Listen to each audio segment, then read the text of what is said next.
Lopez to run onto it. And Ferdinand puts the ball past Ramsdale.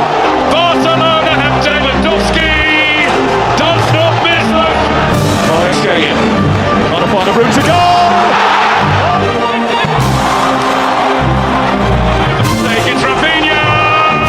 January 28th, 2026. The Champions League group stage is over and the Premier League is winning. Of the 8 teams that secured an automatic place in the round of 16, 5 of them were English. Only Bayern, Barcelona and Sporting Lisbon came from the rest of Europe.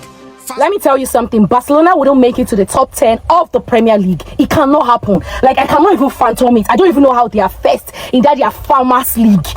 Truly, La Liga is a farmers league. I mean, even Wolverhampton that is in the relegation would defeat this Barcelona team. You guys, I told you guys, you can see the intensity. I said it in my preview video. The intensity in the middle of the park. You cannot compete. The Premier League spent over $3.5 billion this season, more than every other top European league combined. Liverpool alone spent more than Barcelona, Real Madrid, and Atletico Madrid put together. And then the Champions League knockouts arrived. 5 English clubs entered the round of 16. 4 got wiped out in a single round. 30 goals conceded. Billions wasted. And the worst part? They didn't lose because of bad luck. They lost because Europe exposed something the Premier League has been hiding for years. This is not about money. This is not about squad depth. This is about identity. And tonight, Barcelona gave the whole world a masterclass in exactly what English football is missing. Look at these numbers. Out of 68 total goals conceded, English teams accounted for 30. That's almost half the total. Now, obviously, it should be pointed out that they had more teams represented in this round, so this may not have come as a surprise. But then, even if you look at goals conceded on average, it's still significantly greater than any other league with multiple entries. Compared to the rest of the leagues represented, they had 4 of their 6 teams conceding 5 goals or more.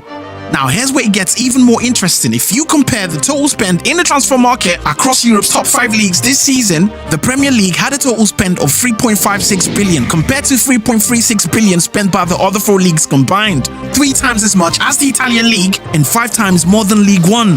Liverpool alone spent more money than Barcelona, Real Madrid and Atletico combined. The collapse nobody saw coming. Let's set the scene. After the group stage wrapped up, 5 Premier League clubs had locked in automatic spots in the round of 16. 5 out of 8. That's dominance on paper. That's supposed to be a statement to the rest of Europe. But fast forward to the quarterfinals, and only 2 English teams are still standing.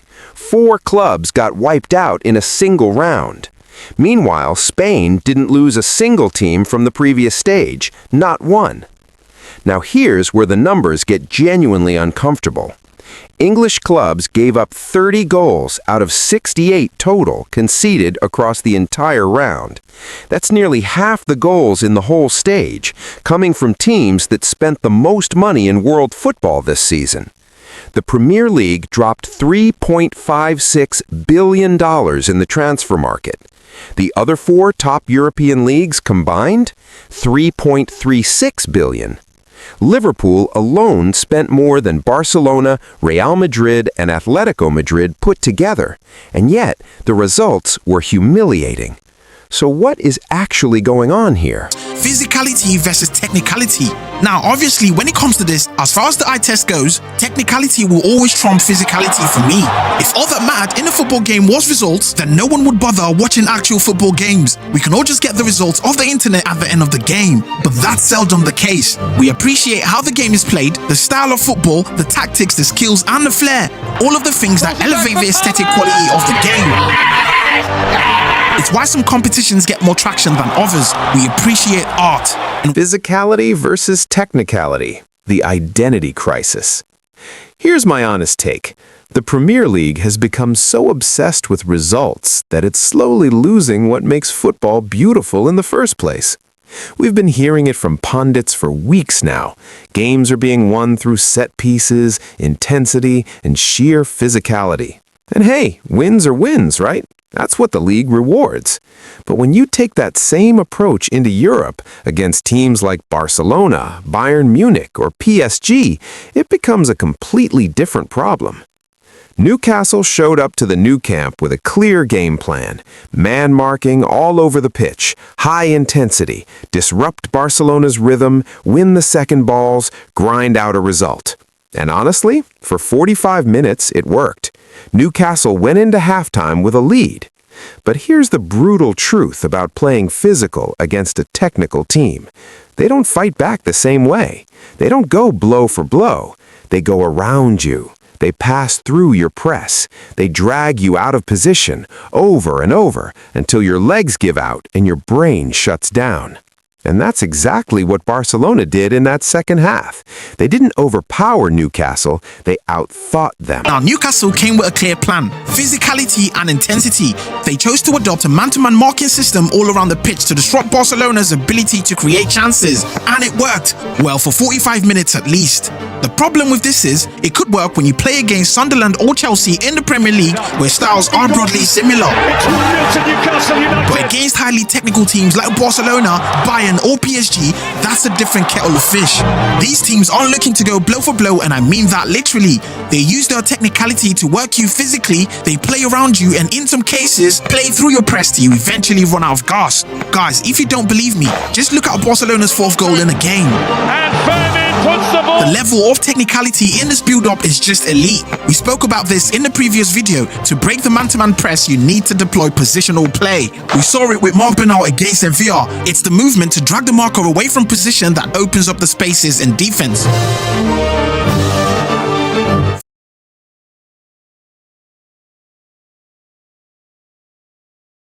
A tactical masterclass. How Barcelona dismantled Newcastle. Let me break down what happened, because this was genuinely a clinic in positional football. Ferran Torres was the key to everything. Watch his starting position on Barcelona's fourth goal. He's holding wide, seemingly out of the play. Then, as the move begins, he triggers it by running inside. That single movement pulls Tonali out of position. Meanwhile, Lewandowski is doing the same thing to Burns on the other side, dragging him away to open a massive lane behind the defense. Gerard Martin, a center back by the way, is holding the ball patiently, waiting. He's reading the whole thing like a quarterback reading a defense. The moment the space opens up, the pass goes. Ferran is in behind, one-on-one with Ramsdale. And if you know Ferran Torres, you already know what happens next. Body opens up, ball placed perfectly. Devastating. Rafinha's opener was just as brilliant. Pedri drops deep into his own half, forcing Tonali to follow him all the way back. That vacates the center of the pitch completely. Lamine Yamal drags Newcastle's defensive line all over the place. Hall slips trying to track the movement, and it wasn't bad luck. His body was twisted trying to track both the pass and Rafinha's run at the same time. Rafinha forced that. He stayed moving, kept the defender guessing, and the moment the angle opened, he calmly slotted it home. Chelsea had a nearly identical story against PSG. Started strong, went into halftime level, came out in the second half and got absolutely punished by fatigue. That's what happens when you build a team around intensity and physicality, but face opponents who use technique to drain your energy instead of their own. So, are we saying the Premier League has no technical players? Absolutely not. This isn't about talent. This is about identity. It's about a league that is shifted so far toward results, physicality, and high-pressing chaos that the technical side of the game, the vision, the positional play, the patience, is being squeezed out. Physicality can drive a team forward, but technique is what steers it. Without that direction, you're not really playing football, you're just running, and eventually you run out of road. The Premier League pumped billions into this Champions League campaign and walked away with almost nothing to show for it. Meanwhile, Barcelona are out here turning teenage forwards loose on the world stage and looking like the best team on the planet. The money was never going to fix this. The identity had to change first. If you want more tactical breakdowns like this one, every Barcelona match, every move analyzed, hit that subscribe button right now. It's completely free. And drop your thoughts in the comments. Do you think the Premier League can fix this, or is this going to keep happening? I want to hear from you. Until next time, see you soon. Thank you for watching my video. Please like it, subscribe to my channel, and press the bell icon for latest updates.